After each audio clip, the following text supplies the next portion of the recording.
What's going on, everyone? Welcome to my game room. Here you'll see some Sonic, some Streets of Rage, no Nintendo titles, which is why, I'm just craving a little more Nintendo power. Well, hey, I got Nintendo power right here. I'm going on a Nintendo power journey. What's up, everybody? It's me, Majora, and I love me a good video game magazine. I am a subscriber of Nintendo Force.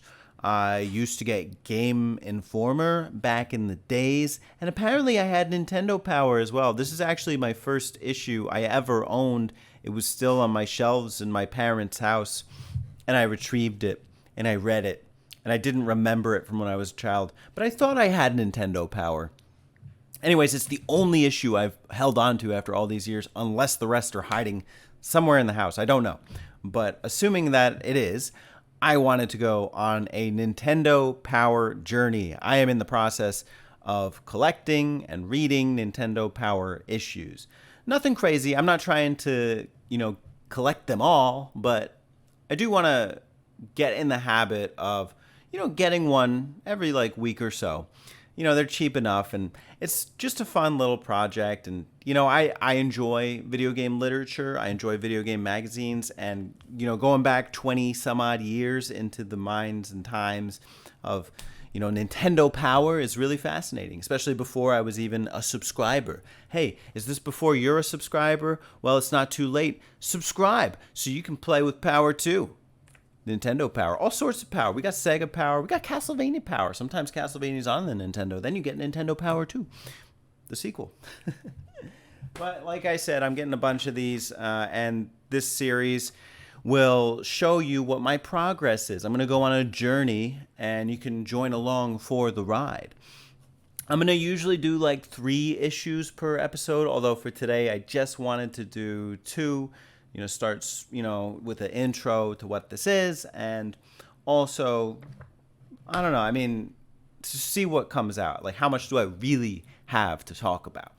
Well, I will start with my first issue, my first chronological issue, too.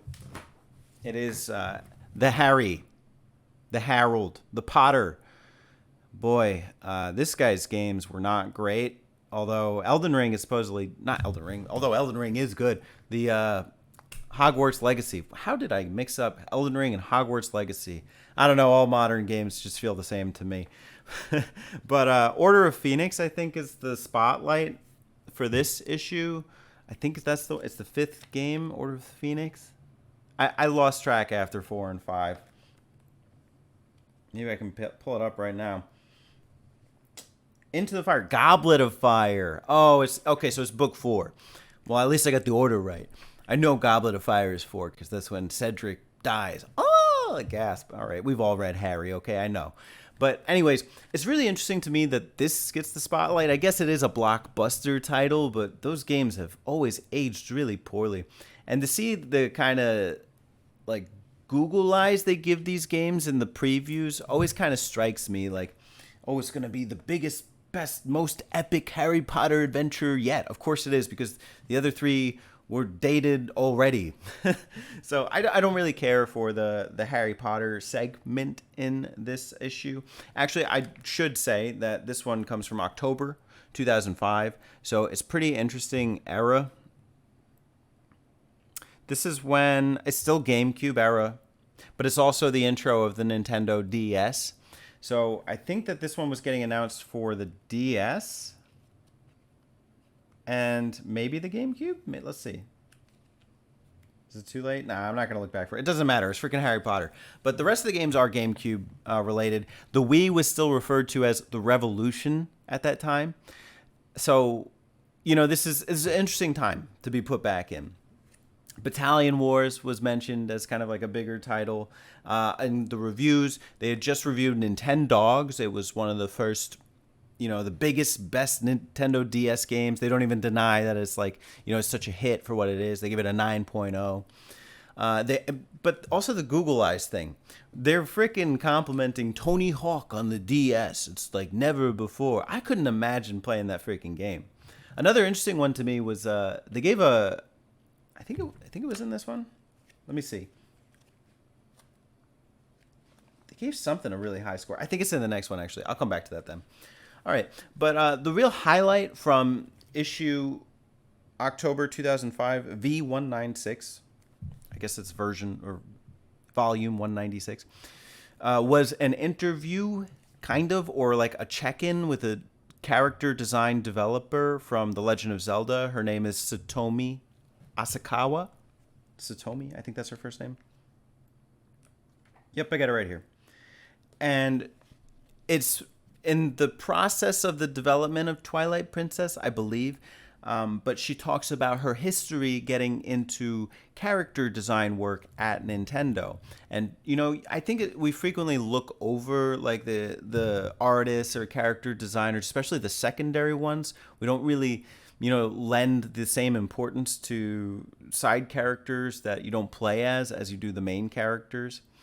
So it's really interesting to get a little backstory into what her job description is like and what her concepts were.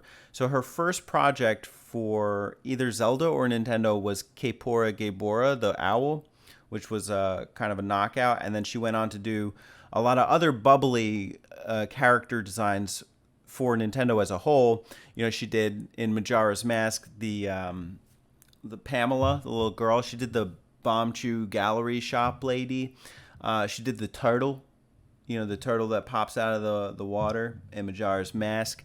In Pikmin, she did the president, and then she did a couple of the enemies. And she also did the Piantas in Super Mario Sunshine. I couldn't remember their name for the longest time. The Piantas. Well, there we go.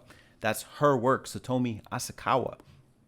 I really like how she goes into what it is like to do that kind of work. So you get a description of what the developer wants. In this case, Miyamoto, has a concept for, like, let's say, I don't know, the character, like the village people in Twilight Princess. Okay, she's given that concept, and then she's free to design the character art as she decides, and then she has to animate them for the video game. So that's really cool to think about. Like, what is the job like? I don't really have insider scoops in the video game development scene, so I liked reading about that. She does go into her history, going from Japan to Canada to working for Nintendo. So it's a really good read. I think it's worth reading. It's worth getting this issue to read. The reviews that stood out to me in this one were two of them. One was Geist for the GameCube, and the other was Advance Wars. So I never played Geist, but I always wanted to, and it reviewed pretty horribly in this issue. I think that's an interesting thing to me. Just because a game scored low in Nintendo Power doesn't mean I don't want to play it. Actually, I admire how many low scores they're giving. They say the game's a little buggy or whatever, and it didn't live up to the trailer expectations, but I still think it's one of the most interesting conceptual games that the GameCube has. I don't know if I'd agree with the score of a 5.0, but yeah, no, it was cool to read. It was cool to see that. And then the Advance Wars, of course, they scored high. It was Dual Strike for the DS. And, I was interested to see they didn't give it a perfect 10. To me, that was, at the time, that was a phenomenal game, made great use of the DS. I didn't know it was the first strategy game for the console, although that makes sense. I think they docked points for the system where it's you'd send units from the bottom screen to the top screen because it's a bit cumbersome or something, but I don't remember it being an issue. And then something about CO points. But yeah, that game is infinitely playable. I love Dual Strike. Great game. And so I liked reading that. So even though it's got freaking Harold on the cover, if you're not a Harry Potter fan, it's still a good issue and has some things that are worth reading. Today we will cover one more Nintendo Power issue.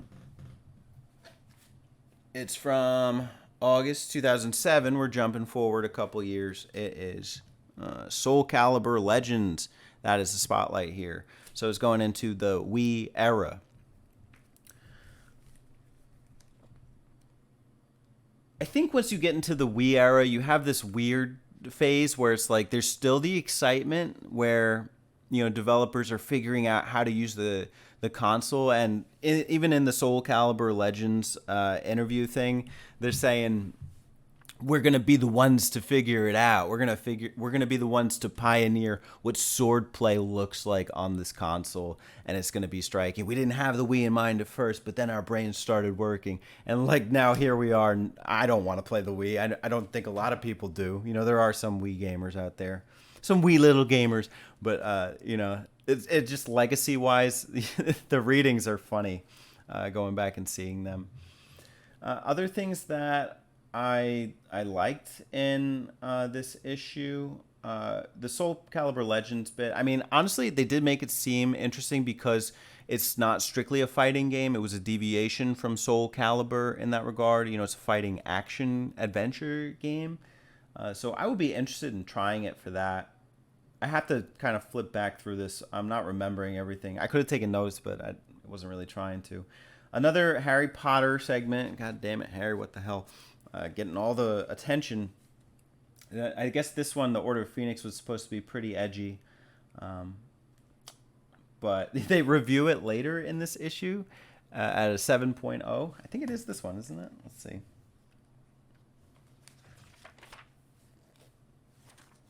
Yep, they review both of them at a 7.0. So I don't understand how they're like giving a preview that's like all hyped up, and then they're pretty bashing it in the in the review section. So that's funny to me. A couple other timestamps. They're talking about like the 10th anniversary of Lara Croft. So they call it a perfect 10. And then there was a new Contra game coming out at the time. I think this one has a debate about 2D or 3D games. Because 2D games were kind of disappearing at the time. So that was interesting to see. Another, I guess my next favorite segment from this would probably be the interview with Eiji Aonuma. So even though, you know, I like Nintendo Force, I subscribe to them, I read them. I never read their interviews. It's always with like some people who are like, I wouldn't say not relevant. They're just not as significant in the gaming industry as the people that Nintendo Power gets. You get freaking Eiji Aonuma here.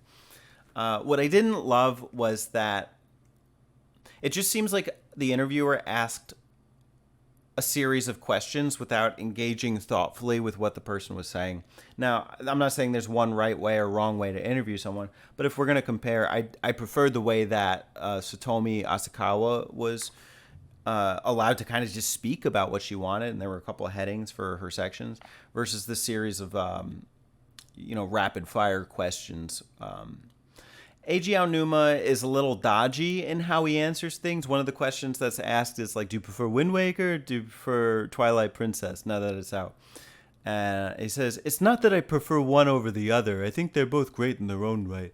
And I would love to show my son Wind Waker on the Wii, but that'll never happen. Ha ha. And then another one is like, what video game designers or companies do you love or like aspire to be, or something like that? And he's like, it's not that I aspire to any of them. I mean, I pick Hayao Miyazaki, who's not even a video game designer. So it's always funny how he's kind of just avoiding the question. Or then he's like, at times like this, Miyamoto says, I should say it's Miyamoto-san. Ha ha ha. So I didn't really get good insights into his brain or how he thinks. In fact, he was really like humble about saying like, oh, I don't have all the answers. You want to know how video games are designed? Well, or the perfect design method? I don't have it. So it's interesting to see that, you know, even though you could be one of the greats, one of the great designers, one of the great people, you don't have to have an answer for everything. There is no one trick pony. And maybe it's something about like he just doesn't want to reveal that information. I don't know.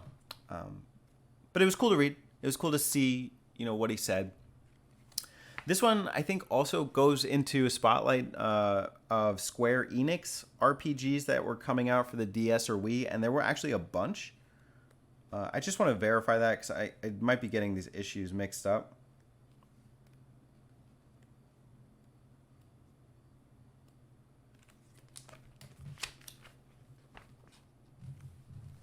Well, in the meantime, I'll just kind of say, hope you're enjoying the videos lately. Been working pretty hard on them. But I am kind of working through, you know, all the scheduling conflicts. So Here we are. Anyways, Flight of Fantasy. If you own modern Nintendo platform and you have an affinity for RPGs, then the next couple of years are going to be very good to you thanks to the development teams at Square Enix. You got Dragon Quest IX, a segment on that, Final Fantasy Tactics A2, It's a Wonderful World, that's The World Ends With You, I think. Did they rename it? Is that what happened? Was that the original name? Can you see that? Okay, I don't know. I've never played it. Dragon Quest Monsters Joker, Final Fantasy Crystal Chronicles, both games, Final Fantasy IV, Chocobo's Dungeon, Dragon Quest Swords, Final Fantasy 12.